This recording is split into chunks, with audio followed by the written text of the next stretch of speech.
an apparition that would drift down the lane that led to this old house.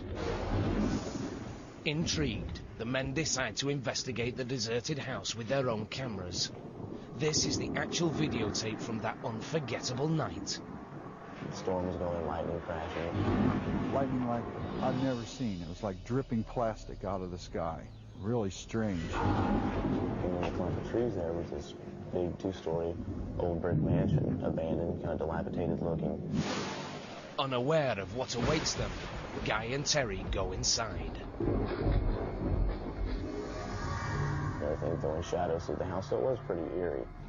And basically, we took a series of pictures all through the house, the upstairs, downstairs, stairwells. Terry claims that he then ventured back outside to take more photos. I took a series of 3 pictures of an upstairs window. And after I took that series of pictures, I went around to the back of the home, and I took a picture of a doorway. Still in the house, Guy continues his investigation. But suddenly, he feels that he is no longer alone. I felt this presence come over me, and the smell was like sulfur and roses. Real strong smell. You hear that? Heartbeat. Pump, pump, pump, pump. And this heartbeat was in my head, but it wasn't my own heartbeat. I really felt like I was dying. This feeling of anxiety was just overwhelming. And I was afraid I wasn't going to make it out of there. Guy and Terry run from the house, afraid to stop until they reach the safety of their van. But this ghost story is far from over. When Terry develops the film from his still camera, he's shocked by what he sees. 3 consecutive pictures of what appears to be a woman glowing in a pink light, floating in the second-story window. Another pink shape is captured at the back door. Pretty much, it blew me away, I have to say. I've never seen anything like that on film. Could this be the ghost of Greencastle, or merely a photographic abnormality? To find out, Guy and Terry showed the pictures to their friend, photo expert Mick Orman. What is in the picture came from the negatives. It's very interesting and a little unnerving. Next, these mysterious images were analyzed by a computer graphics expert, Sean Dempsey. It's during Sean's high-tech examination that the photograph reveals another startling secret. And then I tried something called bas relief, which basically takes the light and dark parts of the picture and emphasizes them. And I got the creepiest thing from this one photo. Her face, and I don't know how else to describe it, but that to me just looks like a skull. I've got to be honest, it's either a real photo of a ghost or it was done with a photographic technique that I don't know about. With experts at a loss for answers, Guy and Terry have their own theory. They now believe they've photographed a real ghost. But if it's true, then whose spirit is it? Guy believes that the Pink Lady is a woman who lived and died here in the early 20th century. Her name? Irene O'Hare, the same name that they found scratched onto one of the bedroom walls. Guy and Terry make more trips to the mansion, but the ghost of Greencastle does not reappear. However, the men capture 2 other images that are just as difficult to explain. The first is this photograph of what appears to be a woman in a flowing gown. Due to her intense colour, she is known as the Gold Ghost.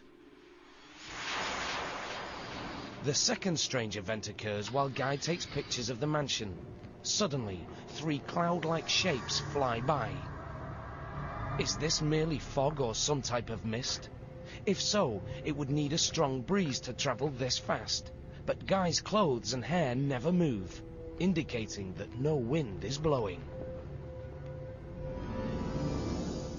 Unfortunately, these and other questions may never be answered, because the mansion was destroyed to make way for this cornfield. But the memories of the Greencastle mansion live on with Guy and Terry, who may have done the unthinkable. captured images of visitors from the other side. What awakened me was a smell, a very distinctive smell.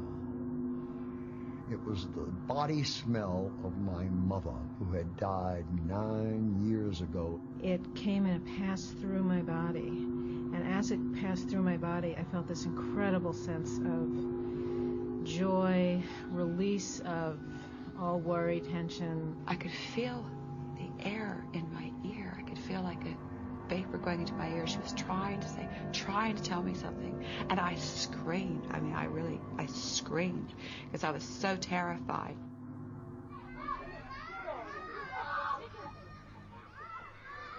On the island of Hawaii lives a 5-year-old girl who seems to have a ghostly guardian.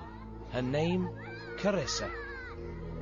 Since she was 4 months old, her family believes that she has been surrounded by a mysterious presence. She kept looking behind my left shoulder, and she kept giggling. Then I just put her down on the floor. I laid her down on a quilt and took 3 photos of her. And when I had it developed, the pictures came back and there were these 2 ribbon-looking like objects, and she was looking down at it. No one can see these ghostly images, except in photographs. I took 2 photos of her in her swing, and when we had the photos developed, they were back in the photos. Picture after picture, these unusual entities have been captured hovering near Carissa. Her family insist that whatever is behind this phenomenon is not of this world. Until somebody can give me a really great argument that these aren't what we think they are, then I'm going to believe that they are some sort of being that's allowing us to photograph them. Of course, the only person who can shed any light on the subject is Carissa, but she's too afraid to talk. When I put her to bed at night, sometimes she'll say, "They're scaring me." When I question her about it, I can't get any real definite answer out of her. So for now, Carissa's family says that all they can do is accept these unusual visitors. What we're seeing in the photos, it's just saying, we're here, we're a part of your world. You have to trust and believe in us too. And just because you can't see us with your eyes doesn't mean that we don't exist.